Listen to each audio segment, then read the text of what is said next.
Selamat datang di Cahaya Kisah Islami. Mari kita telusuri kisah inspiratif dari wanita mulia yang namanya diabadikan dalam Al-Quran dan menjadi teladan bagi seluruh perempuan beriman di sepanjang zaman. Di balik kekuasaan Fir'aun yang kejam dan penuh kesombongan, terdapat sosok wanita berhati mulia yang memilih cahaya iman ketimbang kemewahan dunia. Dia bukan hanya istri sang raja zalim, melainkan seorang perempuan tangguh yang dijanjikan surga oleh Allah Subhanahu wa Ta'ala. Namanya adalah Asyah binti Muzahim. Wanita yang tetap teguh dalam keimanan meski harus menghadapi siksaan dari suaminya sendiri. Sebuah kisah luar biasa tentang keberanian, kesabaran, dan cinta sejati kepada Allah. Selamat datang di Cahaya Kisah Islami. Mari kita telusuri kisah inspiratif dari wanita mulia yang namanya diabadikan dalam Al-Quran dan menjadi teladan bagi seluruh perempuan beriman di sepanjang zaman. Asyah binti Muzahim dikenal dalam sejarah Islam sebagai salah satu wanita yang paling mulia dan berpengaruh dalam lintasan peradaban manusia. Ia merupakan istri dari Fir'aun, raja Mesir yang terkenal dengan kekejamannya di masa Nabi Musa AS. Meskipun hidup di bawah kekuasaan seorang tiran yang zalim, Asyah tetap memegang teguh keimanannya kepada Allah Subhanahu wa Ta'ala. Dalam karya tafsir Al-Misbah oleh Quraisy Shihab, dijelaskan bahwa Asyah berasal dari kalangan Bani Israel, yaitu bangsa yang pada masa itu berada dalam tekanan dan penindasan oleh kekuasaan Fir'aun. Keimanan Asyah tidak luntur meski ia hidup berdampingan dengan pemimpin yang mengaku sebagai Tuhan. Ia menolak untuk menyembah Fir'aun dan justru menjadi pengikut Nabi Musa AS ketika risalah kenabiannya ditampakkan melalui berbagai mukjizat. Karena keteguhan imannya itulah, Asyah digolongkan sebagai satu dari 4 wanita penghuni surga yang paling utama dan mulia. Imam Ahmad pernah meriwayatkan sebuah hadits dari sahabat Ibnu Abbas yang menyebutkan bahwa terdapat 4 perempuan yang menjadi penghuni surga paling mulia. Mereka adalah Maryam binti Imran, ibu Nabi Isa AS, Fatimah binti Muhammad Shallallahu Alaihi Wasallam, putri Nabi Muhammad, Khadijah binti Khuwailid, istri Nabi Muhammad, dan Asyah binti Muzahim, istri Fir'aun. Pada masa kekuasaan Fir'aun, masyarakat Mesir dibagi ke dalam 2 kelompok utama, suku Kibti dan Bani Israel. Suku Kibti adalah pendukung utama Fir'aun yang mendapatkan hak istimewa, hidup dengan kemewahan, serta bebas melakukan apapun karena loyalitas mereka terhadap kekuasaan. Sebaliknya, Bani Israel hidup dalam penindasan. Kaum lelaki Bani Israel dipaksa menjadi budak, sementara perempuan dijadikan alat pemuas nafsu. Dikutip dari buku Siti Asyah karya Syukur Yanwardi, diceritakan bahwa Fir'aun pernah mendengar tentang kecantikan dan kepribadian luhur Asyah. Pesona Asyah menarik perhatian Fir'aun hingga ia memutuskan untuk melamarnya. Untuk menyampaikan lamarannya, Fir'aun mengutus seorang menteri ke keluarga Asyah. Namun, lamaran itu ditolak oleh Asyah dan keluarganya, yang tentu saja membuat Fir'aun sangat murka. Dalam kemarahannya, ia memerintahkan tentaranya untuk menangkap kedua orang tua Asyah. Ia mengancam akan membakar mereka hidup-hidup apabila Asyah tetap menolak menikah dengannya. Demi menyelamatkan nyawa orang tuanya, Asyah akhirnya menyetujui lamaran tersebut dengan syarat-syarat tertentu. Salah satu syaratnya adalah ia tidak bersedia berbagi ranjang dengan Fir'aun, dan hanya akan menghadiri kegiatan-kegiatan kenegaraan jika diperlukan. Fir'aun menerima syarat tersebut, dan pernikahan antara keduanya pun berlangsung. Seiring berjalannya waktu, Asyah menunjukkan keberaniannya dalam memeluk agama yang dibawa oleh Nabi Musa AS. Saat mendengar ajaran Tauhid dan melihat mukjizat kenabian Musa, hatinya tergerak dan ia langsung menerima ajaran tersebut. Ia menjadi perempuan pertama yang secara terbuka menyatakan keimanannya kepada ajaran Nabi Musa, meskipun ia sadar bahwa keputusannya itu akan membawa konsekuensi besar. Ketika Fir'aun mengetahui bahwa istrinya telah memeluk agama yang ia anggap sebagai ancaman, ia sangat murka dan segera menyiksa Asyah agar meninggalkan keimanannya. Namun, hati Asyah tetap kokoh. Fir'aun kemudian mengikat kedua tangan Asyah di bawah sinar matahari yang terik sebagai bentuk penyiksaan. Dalam penderitaan itu, Asyah tetap teguh dan tidak goyah sedikit pun. Bahkan, penderitaan tersebut justru semakin menguatkan imannya kepada Allah Subhanahu wa Ta'ala. Dalam kondisi tersebut, Asyah memanjatkan doa kepada Tuhan.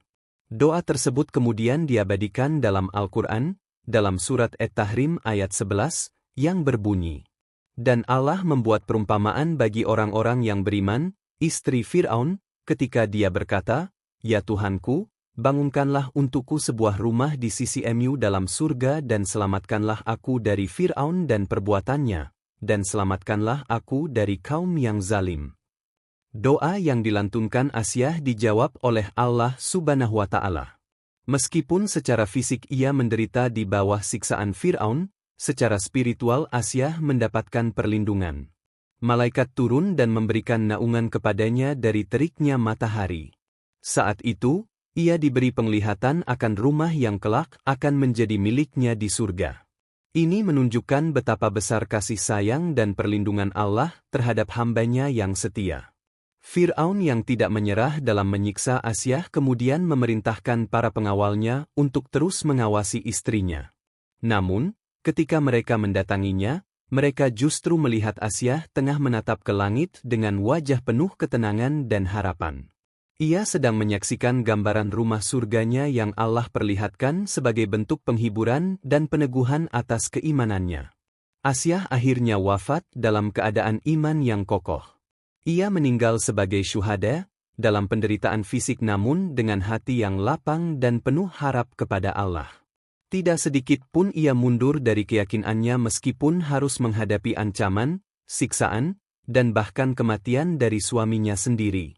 Dalam kitab Kisah Para Nabi karya Ibnu Katsir, terdapat sebuah kisah menyentuh tentang bagaimana seorang bayi yang hanyut di sungai Nil justru menjadi penyebab runtuhnya tirani terbesar pada masanya. Bayi itu adalah Nabi Musa AS, dan wanita yang dengan penuh kasih sayang mengangkatnya menjadi anak adalah Asyah binti Muzahim, istri dari raja paling zalim di zamannya, Fir'aun. Ketika para pelayan kerajaan sedang berada di tepi sungai Nil, mereka menemukan sebuah peti yang hanyut terbawa arus. Karena rasa takut dan kewaspadaan terhadap peraturan istana yang ketat, mereka tak berani membuka peti tersebut. Akhirnya, peti itu mereka bawa ke hadapan Asyah. Saat Asyah membuka tutup peti tersebut, ia mendapati seorang bayi mungil berwajah bersih dan bersinar.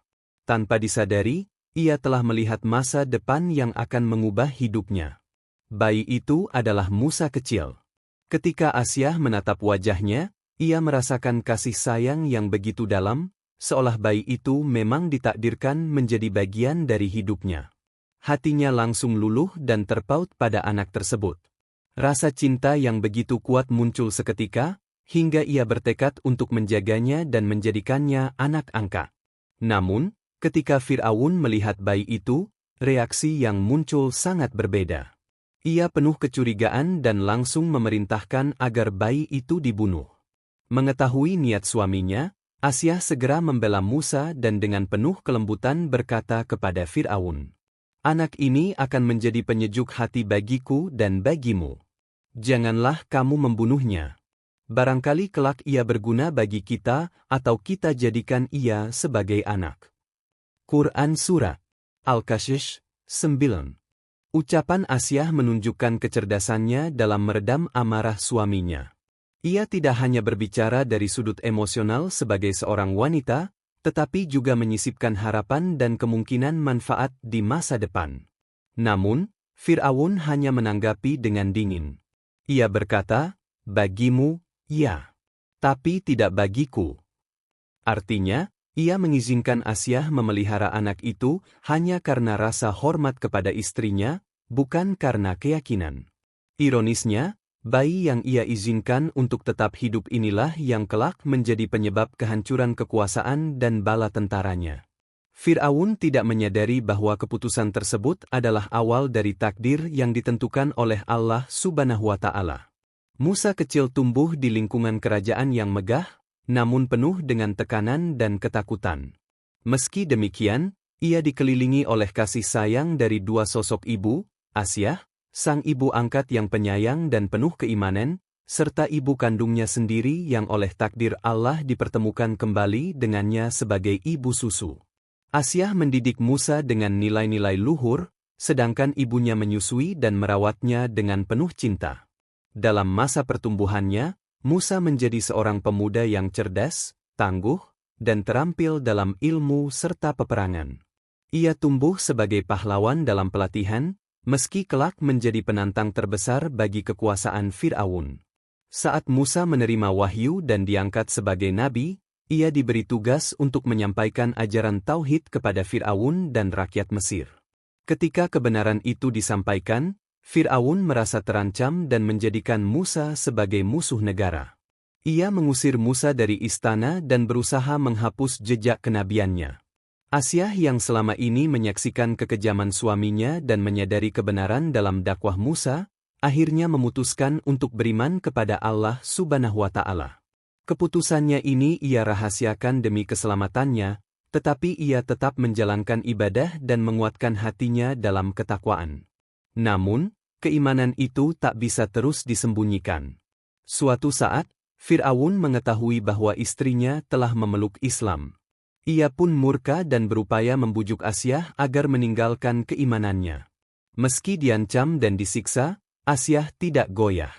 Ia tetap tegar dalam mempertahankan akidahnya, walau konsekuensinya adalah penderitaan luar biasa.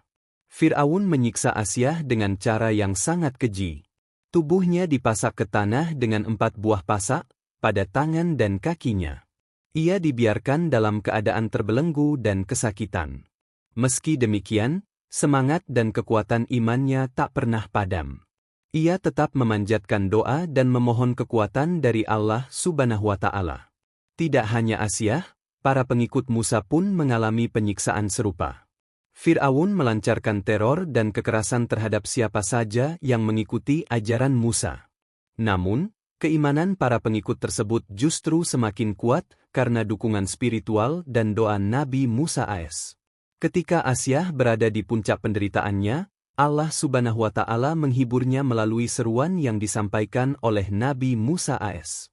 Musa berkata, "Wahai Ibu Asyah, semua malaikat yang ada di 7 langit telah menanti kedatanganmu, dan Allah pun merasa bangga atas dirimu. Maka mintalah kepadanya apapun yang kau kehendaki, karena sungguh Dia akan mengabulkannya." Sabda ini menegaskan betapa tingginya derajat Asyah di sisi Allah. Dalam sebuah hadits riwayat Abu Hurairah, Rasulullah Shallallahu Alaihi Wasallam bersabda, "Sesungguhnya Fir'aun mengikat istrinya dengan besi pada 4 tempat, kedua tangan dan kedua kakinya. Ketika Fir'aun meninggalkan Asyah dalam keadaan terikat, maka para malaikat menaunginya." Hadits riwayat Abu Ya'la. Keteguhan dan kesabaran Asyah berbuah kemuliaan yang kekal. Allah Subhanahu wa Ta'ala mengabadikan kisahnya dalam Al-Quran sebagai contoh wanita beriman yang patut diteladani. Dalam surah At-Tahrim ayat 11, Allah berfirman, "Dan Allah membuat perumpamaan bagi orang-orang yang beriman, istri Fir'aun, ketika ia berkata, 'Ya Tuhanku, bangunkanlah untukku sebuah rumah di sisi dalam surga, dan selamatkanlah aku dari Fir'aun dan perbuatannya, dan selamatkanlah aku dari kaum yang zalim.'" Quran Surah At-Tahrim ayat 11. Doa tersebut menjadi simbol dari puncak keikhlasan dan harapan Asyah kepada Tuhannya.